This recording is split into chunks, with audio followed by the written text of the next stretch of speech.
Dengan kemajuan teknologi saat ini, adik-adik pasti sudah mengetahui apa itu Google Maps. Apa sih Google Maps itu?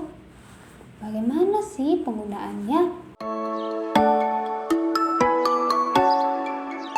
Halo adik-adik semua, kembali lagi pada pembelajaran kita selanjutnya.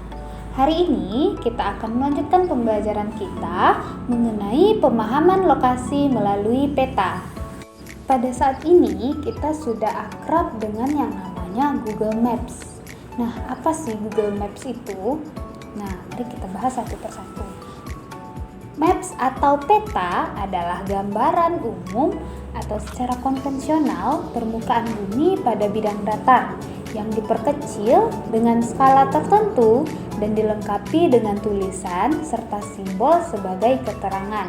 Lalu apa saja sih komponen-komponen peta? Yang pertama ada judul peta. Judul peta merupakan identitas untuk mengetahui dan menginterpretasikan daerah yang tergambar dalam peta.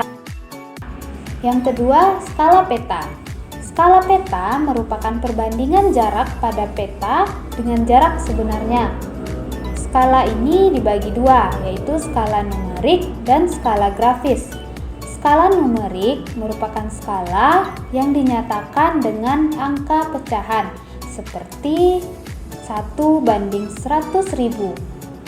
Yang kedua, skala garis atau grafis. Skala grafis merupakan skala yang ditunjukkan dengan garis lurus yang terbagi dalam beberapa bagian yang sama panjangnya. Yang ketiga ada legenda. Legenda merupakan keterangan simbol-simbol yang ada di dalam peta untuk mempermudah pengguna dalam membaca dan menginterpretasikan peta. Berdasarkan bentuknya, simbol peta dapat dibedakan atas yang pertama simbol warna. Simbol warna merupakan simbol yang memakai warna untuk mewakili kenampakan di permukaan bumi. Kedua, simbol garis. Simbol ini dapat berbentuk garis tebal, garis tipis, garis putus-putus, atau garis sejajar.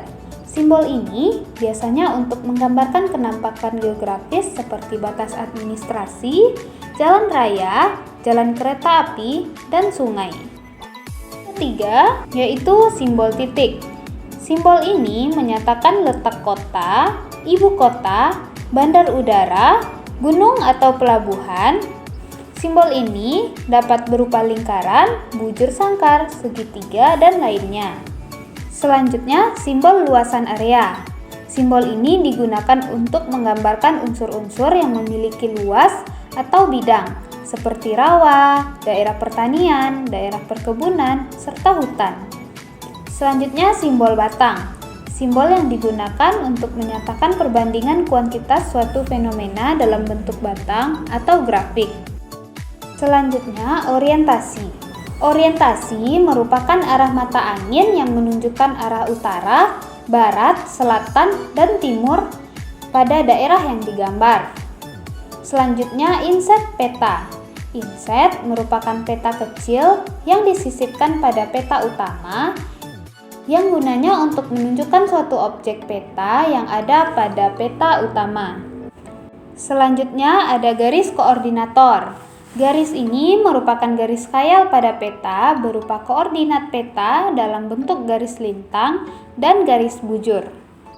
Peta memiliki beberapa jenisnya. Yang pertama berdasarkan isinya, yaitu ada peta umum. Peta yang menggambarkan berbagai macam kenampakan di permukaan bumi. Yang kedua, peta khusus atau tematik. Peta ini menggambarkan satu kenampakan pada permukaan bumi. Peta khusus adalah peta yang menggambarkan kenampakan-kenampakan atau fenomena geosfer tertentu, baik kondisi fisik maupun sosial budaya. Yang kedua, berdasarkan skala. Yang pertama ada peta kadaster. Peta yang mempunyai skala antara 1/100 sampai 1/5000. Yang kedua, peta skala besar. Peta yang mempunyai skala 1/5000 sampai 1/250.000. Yang ketiga, ada peta skala sedang. Peta yang mempunyai skala antara 1/250.000 sampai 1:500.000. Yang keempat, peta skala kecil. Peta yang mempunyai skala 1:500.000 sampai 1:1 juta. Yang kelima, ada peta geografi. Peta yang skalanya lebih dari 1:1 juta. Yang ketiga, berdasarkan bentuk. Pertama, ada peta datar. Peta yang dibuat pada bidang datar seperti kertas atau papan. Bentuk permukaan bumi pada peta datar dapat dilihat dari perbedaan warnanya. Yang kedua, peta timbul atau peta relief. Peta yang dibuat berdasarkan bentuk permukaan bumi yang sebenarnya. Peta relief banyak digunakan dalam dunia militer dan perencanaan pembangunan wilayah. Yang ketiga, peta digital. Peta yang dibuat dengan perangkat digital seperti komputer. Peta ini dibuat berdasarkan data-data yang telah dimiliki, kemudian diolah dengan komputer menggunakan program khusus untuk mendapatkan tampilan sebenarnya. Suatu peta yang ideal harus memenuhi syarat-syarat sebagai berikut. Yang pertama, harus conform. Artinya, bentuk-bentuk daerah yang digambar pada peta harus sesuai dengan bentuk daerah sesungguhnya di lapangan. Yang kedua, harus equidistant, yaitu jarak daerah pada peta harus sesuai dengan jarak daerah yang sebenarnya. Yang ketiga, harus equivalent, di mana luas daerah pada peta harus sesuai dengan luas yang sebenarnya. Yang keempat, harus mudah dipahami agar pembaca tidak bingung. Yang terakhir, penyajian informasi pada peta harus lengkap, teliti, dan sistematis. Dengan keberadaan peta, tentunya memberikan manfaat kepada diri sendiri serta masyarakat luas lainnya. Manfaat peta salah satunya yaitu menunjukkan posisi atau lokasi suatu tempat di permukaan bumi, mengetahui jarak suatu tempat ke tempat lainnya, mengetahui ketinggian suatu tempat, mengetahui bentuk-bentuk di permukaan bumi seperti benua, negara, sungai, dan bentuk-bentuk lainnya, menunjukkan ukuran suatu objek seperti jarak dan luas daerah. Selanjutnya, menyajikan data mengenai potensi suatu daerah, memudahkan suatu pekerjaan seperti untuk perencanaan pembangunan jalan.